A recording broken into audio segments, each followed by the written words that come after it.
Hi, இன்றைக்கி நம்ம சேனலில் இன்ஸ்டன்ட் குலாப் ஜாமுன் மிக்ஸ் வச்சு குலாப் ஜாமுன் செய்ய போகிறோம். இதுக்கு நான் இன்றைக்கி GRB gulab jamun instant mix தான் எடுத்திருக்கேன். இதில் ஒரு பேக் மட்டும் இப்போ நான் செய்ய போகிறேன். 175 கிராம், இது 1.5 கப் அளவு இருக்குது. இதில் அரை கப் அளவு காய்ச்சி ஆற வச்ச பால் சேர்த்து நம்ம மிக்ஸ் பண்ணிக்கணும். கொஞ்சம் கொஞ்சமாக ஆட் பண்ணிக்கோங்க. மாவை ரொம்ப அழுத்தி பிசையாமல் நல்லா சாஃப்டாக இப்படி பட்டும் படாமல் பிசைஞ்சு எடுத்துக்கணும். நம்ம சப்பாத்தி மாவு பிசைகிற மாதிரி ரொம்ப அழுத்தி பிசைஞ்சோம் அப்படின்னா குலாப் ஜாமுன் ரொம்ப ஹார்டாகிடும். ஸோ இந்த மாதிரி நல்லா சாஃப்டாக இதை உருட்டி எடுத்துக்கலாம். இதை ஒரு மூடி போட்டு கொஞ்சம் நேரம் அப்படியே வச்சிடலாம். இப்போ இதுக்கு தேவையான சுகர் சிரப்புக்கு நான் இன்றைக்கி 3 கப் சுகர் எடுத்திருக்கேன். அதே அளவு தண்ணி சேர்த்துக்கணும். 3 கப் அளவு தண்ணி சேர்த்துட்டு இந்த சுகர் சிரப் நல்லா கொதித்து கொஞ்சம் பிசு பிசுன்னு வர அளவு கொதிக்க வைக்கணும். கம்பி பதம் அதெல்லாம் எதுவும் தேவையில்லை. ஸோ கொதிக்கும்போது இதில் ஒரு 4 ட்ராப் ரோஸ் எசன்ஸ் சேர்த்தோம் அப்படின்னா குலாப் ஜாமுனோட ஃப்ளேவரை இன்னும் இது என்ஹான்ஸ் பண்ணி கொடுக்கும். ஸோ இது கண்டிப்பாக ஆட் பண்ணிக்கோங்க. கொஞ்சம் ஏலக்காய் தூள் சேர்த்துட்றேன். இப்போது நம்ம மாவு நம்மளுக்கு ஊறி ரெடி ஆகிடுச்சு. பாருங்கள் எவ்வளோ சாஃப்டாக இருக்குது, நல்லா பஞ்சு மாதிரி இருக்குது. இப்போது இது நல்ல குட்டி குட்டி பால்ஸாக நம்ம எடுத்துக்கலாம். ஏன்னா நம்ம ஆயிலில் ஃப்ரை பண்ணும் போதும் சுகர் சிரப்பில் ஊற வைக்கும் போதும் அதோட சைஸ் பெருசாகும். ஸோ கொஞ்சம் மீடியம் சைஸில் நான் உருட்டி எடுத்துக்கிறேன். கொஞ்சமாக கையில் நெய் தடவிட்டு பாலை இந்த மாதிரி சாஃப்டாக உருட்டி எடுத்துக்கோங்க. ரொம்ப அழுத்தி உருட்ட வேண்டாம்.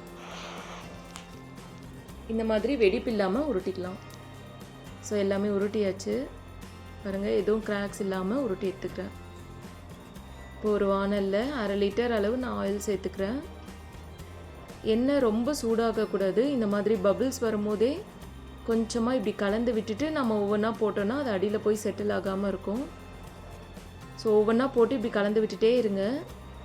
அப்போ தான் அது தீக்காமல் வரும். ஸோ கலர் சேஞ்ச் ஆகி இந்த மாதிரி ப்ரௌன் ஆனவுடனே எடுத்துடலாம். எடுத்து நம்ம அப்படியே சூடாக இருக்கும் பொழுதே சுகர் சிரப்பில் சேர்த்துடணும்.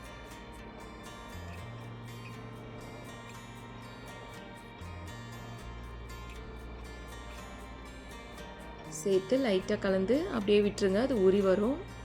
ஸோ இப்போ மறுபடியும் மிச்சம் இருக்க பால்ஸ் எல்லாம் நான் போட்டுக்கிறேன். போட்டுட்டு கரண்டியில் இந்த மாதிரி கலந்து விட்டுட்டே இருங்க. அப்போ தான் அது கலர் யூனிஃபார்மாக வரும். இல்லாட்டி தீஞ்சிரும், உள்ளே வேகாமல் வந்துடும்.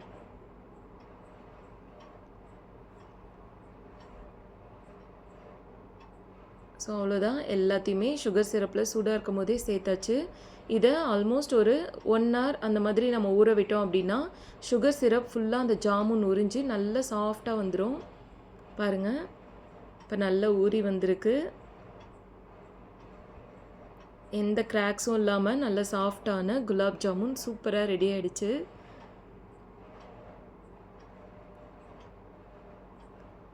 ஸோ இதை அப்படியே ஒரு பவுலில் போட்டு மேலே உங்களுக்கு தேவையான நட்ஸை நீங்கள் போட்டுக்கலாம். சுகர் சிரப்பும் அது மேலே ஊற்றி சாப்பிட்டோம் அப்படின்னா சூப்பராக இருக்கும். பாருங்கள், உங்களுக்கு கட் பண்ணி காமிக்கிறேன். உள்ளே இந்த மாதிரி மாவு எதுவும் இல்லாமல் நல்ல சுகர் சிரப் ஃபுல்லாக ஊறி வந்திருக்கணும். அந்த மாதிரி இருந்தால் தான் குலாப் ஜாமுன் ஃபுல்லாக ரெடி ஆகிருக்குன்னு அர்த்தம். இந்த வீடியோ உங்களுக்கு பிடிச்சிருந்தா கண்டிப்பாக மறக்காமல் சேனலை சப்ஸ்கிரைப் பண்ணுங்கள். பாய்.